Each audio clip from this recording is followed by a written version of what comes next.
If you grew up in Britain in the 1960s, you don't just remember the decade, you remember the feeling of it. A world that still carried the manners and routines of the post-war years. But with a new volume rising in the background, new music, new clothes, new attitudes, and a sense that the country was quietly changing its face.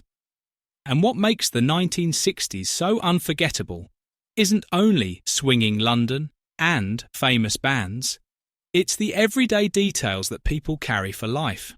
The small, ordinary things that felt normal then, but feel almost impossible now.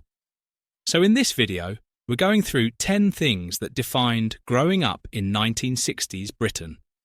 10 memories people still describe with a strange mix of warmth and shock. And as we go, keep one idea in mind. The 1960s weren't one experience. Childhood in Britain depended on where you lived, what your family could afford, what kind of school you went to, and what kind of street you grew up on. But across class, across regions, and across the whole country, certain things were so common that they became national memory. Let's step into it. 1. The street was your playground, and adults didn't hover. One of the strongest memories of 1960s childhood is freedom.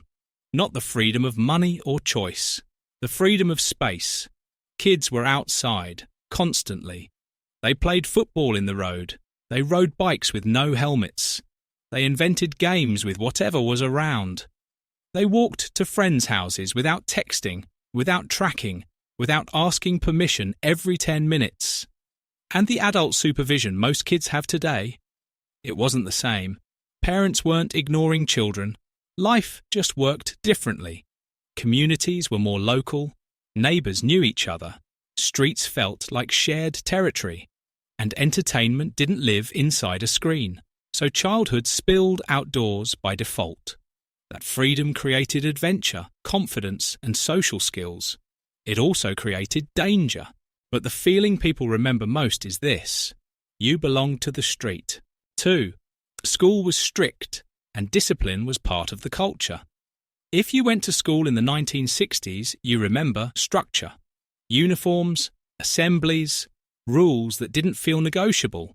Teachers were Sir and Miss. You stood when adults entered. You wrote in ink.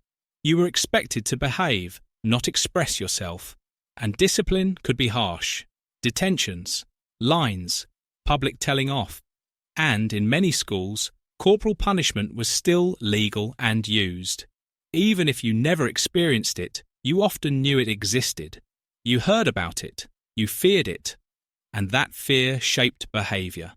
Not everyone looks back on this the same way. Some remember fair teachers and strong routines. Others remember humiliation and stress. But almost everyone agrees on one point. School in the 1960s felt serious. 3. School dinners and school milk were a daily ritual. If you want a pure sensory memory of the decade, it's this. The dinner hall, the noise, the cues, the smell, the clatter of trays, the dinner ladies. And the food that still divides people today.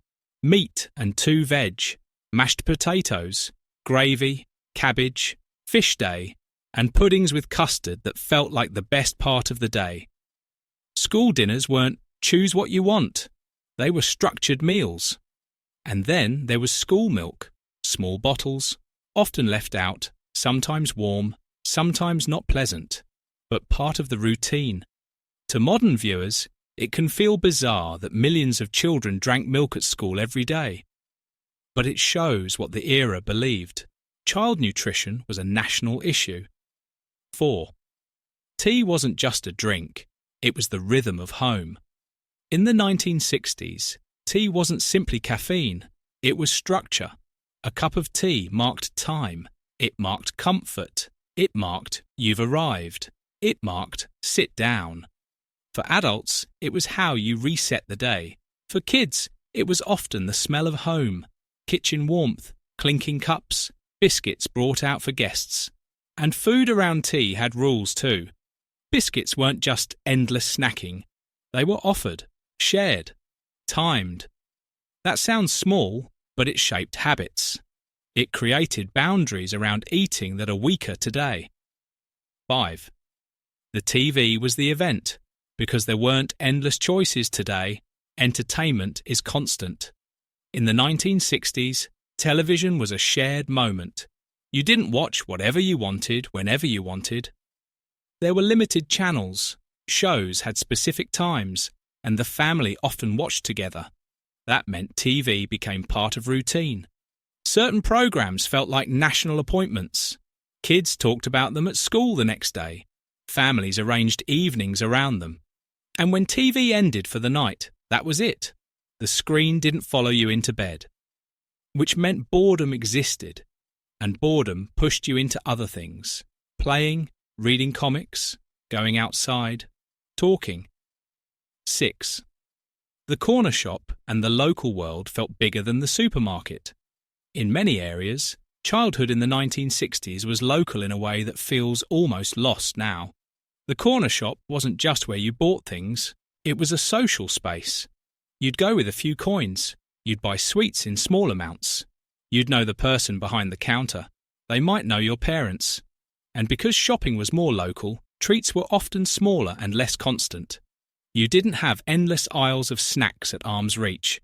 You had what the local shop had, and you bought it in small quantities. That environment made overeating harder, without anyone planning it. 7. Money felt physical, and kids learned value early. One of the biggest differences in childhood then is that money felt real. Coins mattered. Saving mattered. Spending was a decision. Many kids had pocket money, but it wasn't enough to buy endless treats. You'd think carefully. Sweets, comics, a cheap toy, or save for something bigger. And because kids often ran errands, going to the shop, fetching bread, picking up small items, they learned how households worked. That routine built a sense of responsibility early. 8. The sound of the decade. Pop culture arrived like a wave. You can't talk about the 1960s without the sound. Music got louder. Youth culture got sharper. Fashion changed faster. Even if you weren't in London, you felt it through radio, magazines, and the way older people reacted. For kids and teenagers, pop culture wasn't just entertainment, it was identity. It created a new kind of generation gap, where young people had their own language, music, style, slang, and adults sometimes looked at it like it was foreign. That tension is part of what makes the decade feel alive. 9. Homes were colder, simpler, and more one warm room. Many British homes in the 1960s didn't have the level of central heating people consider normal today. Warmth was managed.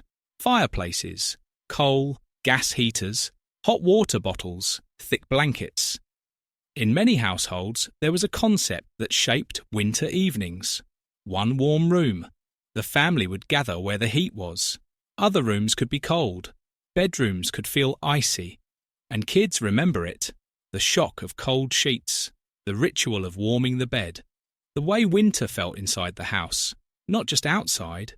This changed family life too, because if you all gather in one warm room, you talk more, you share space more, and you live more together, whether you want to or not. 10. Growing up fast was normal, and childhood didn't last the same way. Here's a truth people don't always say out loud. In the 1960s, many children grew up fast, not because the decade was cruel, because the expectations were different. Kids helped more at home. Kids did errands. Teenagers often expected to work sooner. The school-leaving age and the work culture meant adulthood arrived earlier for many, and there was less emotional language around childhood, less therapy talk, less focus on feelings. You were expected to get on with it. That created resilience.